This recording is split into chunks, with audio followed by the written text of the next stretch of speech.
Today we're making these easy 3-ingredient delicious no-bake treats perfect for the holidays or to just snack on. These come together within minutes and they're addicting. Let's start with my favorites, the chocolate cookie truffles. You'll need cookies, some kind of spread, and chocolate. Now you can use whatever cookies you want and whatever spread you want. However, I love using Biscoff cookies and cookie butter for this recipe. There's a time and place for Oreo cookies and there's a time and place for Biscoff cookies and cookie butter. And the holidays is it. The first time I tried cookie butter, it was July. I remember opening the jar and it was Christmas. It smells like Christmas in a jar. If you've never had cookie butter, that's the best way to describe it. It's really delicious. I'll leave some other options though in the description box for another type of spread and some other cookies. You want to shred the cookies, add the cookie butter, and mix until well combined. I like to use an ice cream scoop to portion out the truffles, but you can just use your hands. If the mixture is too sticky, wet your hands slightly and the mixture won't stick to your hands.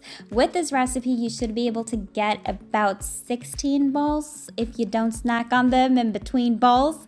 Place these onto a tray lined with parchment paper and pop these into the freezer while we melt the chocolate. I like to use a combination of milk and dark chocolate, but use your favorite. You want to microwave the chocolate until fully melted, stirring every 30 seconds so it doesn't burn. Coat the truffles and the chocolate with the help of a fork or a toothpick, whatever works for you. You're going to set these onto some parchment paper, and depending how long you left these in the freezer for, these should set up pretty quickly. If they don't, just pop these back in the freezer for a few minutes to set up. Now let me explain how good these are. The inside of the truffle stays crunchy, but then you also have the creaminess of the spread and the chocolate. It's really the best of both worlds. Moving on, we're going to make the coconut truffles, which are very similar to Raffaello. They're amazing. Into a small saucepan, add the sweetened condensed milk, and you want to bring this mixture to a simmer. Careful because this can burn very easily.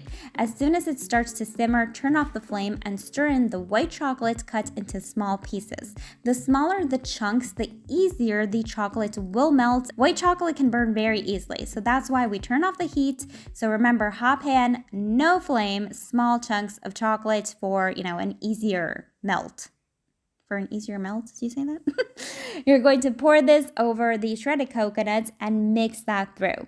Start with a spatula, but you will eventually have to go in there with your hands. Careful, you don't burn yourself, and obviously if you're making these for friends, you might want to use gloves. The mixture should stick together pretty easily. Wet your hands slightly, squeeze the mixture, and roll into balls. Now you can keep these entirely 3 ingredients. They're amazing as is, I promise you, or you can hide a toasted almond inside. This is completely optional. I did some with nuts and some without the nuts.